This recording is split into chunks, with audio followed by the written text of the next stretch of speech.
কমিটির মিটিং হয়। এই ক্ষেত্রে আমরা সংসদীয় কমিটির মিটিং আমরা প্রথম দিনই করেছি।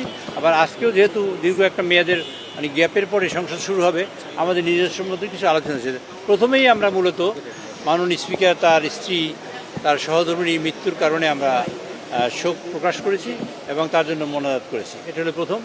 দ্বিতীয়ত হলো যে এই যে দেশের এখন মধ্যপ্রাচ্যে যে যুদ্ধের পরিস্থিতির কারণে সমগ্র পৃথিবীর ইকোনমি টালমাটাল, সমগ্র পৃথিবীতে তেলের দাম বেড়ে গেছে।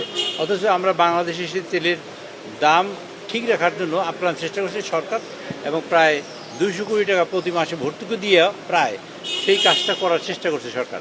এই বিষয়টা সংসদ সদস্যদের অবহিত করা এবং এ ব্যাপারে সংসদ সদস্যের কাছে মাননীয় নেতা আমাদের বলেছেন যে সর্বত্রই আপনারা ভিজিলেন্ট হবেন, যাতে বাংলাদেশের মানুষ যেন এই বিষয়ে অত দৃষ্টিসম্পন্ন হয় এবং তারা যেন এই যেন তেলের দাম কোথাও না বাড়ে এবং এই প্রয়োজনীয় পদক্ষেপ নিতে পারে সব জায়গায়। জেলা প্রশাসক অন্যান্য প্রশাসনের সাথে সমন্বয় করে এই কাজটি যাতে করতে পারে, তার জন্য তিনি একটা নির্দেশ দিয়েছেন যে যাতে কোনো রকম কোনো অসুবিধা না হয়।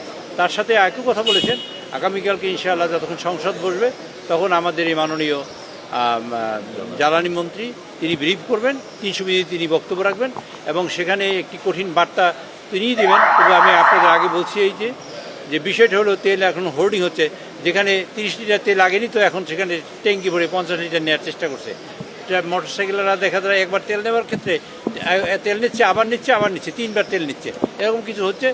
বিভিন্ন আপনারা জানেন পাশের দেশের তেলের দাম কম, আমাদের দাম কম, ওদের দাম বেশি। খুব সঙ্গত কারণে চোরাচালান হচ্ছে। চোরাচালান রোধের জন্য তিনি কঠোর ব্যবস্থা নেওয়ার জন্য হোম মিনিস্টারকে বলেছেন এবং তারপরে কঠোর ব্যবস্থা নেওয়া হবে। একই সময় যে অভিযান চালানো হবে যারা এরকম হোর্ডিং করছে বা যারা তেলের মজুদ করে রাখছে বা তেলের আর্টিফিশিয়াল ক্রাইসিস তৈরি করার চেষ্টা করছে তাদের ব্যাপারে। একই সময় আমাদের জানানো হবে যে তেলের সাপ্লাই পর্যাপ্ত পরিমাণ আছে। 2 লক্ষ মেট্রিক টনের তেলের জাহাজ ইতিমধ্যে ঘাটে লেগেছে, আর আরও 2 লক্ষ মেট্রিক টনের জাহাজ ইতিমধ্যে লোড হয়েছে, তার অচিরেই বাংলাদেশে এসে পৌঁছবে।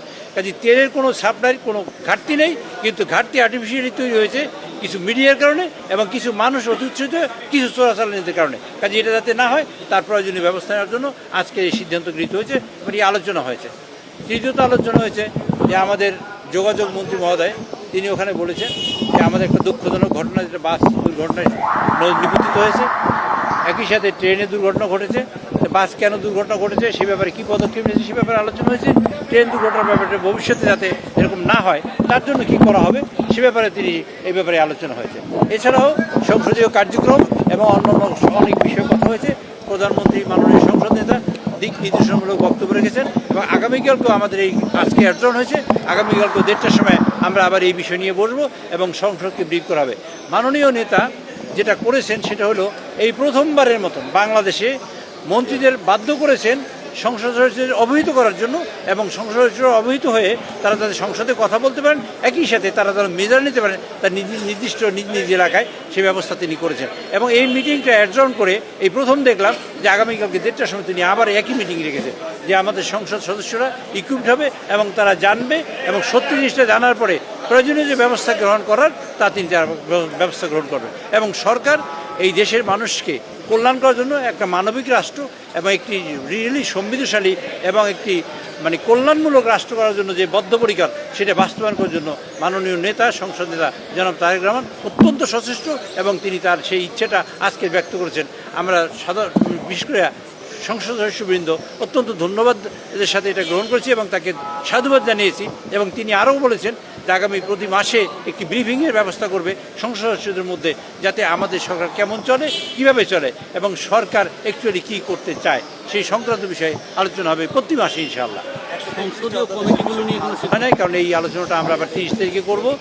আগামীকাল কী করবো সংসদের শেষের পরেই কাজে এই বিষয়ে আলোচনা হবে এবং আমরা খুব দ্রুতবেগে কাজ করছি এবং সেটা 2 তারিখের আগেই আমরা চেষ্টা করবো একটা রিপোর্ট পেশ করতে এবং তার যেভাবে বিল আনতে হয় পরবর্তীতে আমরা সেভাবে বিল আনবো। নারী এমপিদের নিয়ে কোনো আলোচনা? সংসদ উপনেতা নারী এমপি, সংসদ নেতা এবং নারী এমপিদের সংক্রান্ত বিষয়ে কোনো আলোচনা হয়নি আজকে। সংসদীয় কমিটিগুলো স্থায়ী কমিটিগুলো গঠন কবে হবে? সংসদীয় স্থায়ী কমিটিগুলো আজকে আলোচনা নেই, আশা করি এটা কালকে আলোচনা হবে।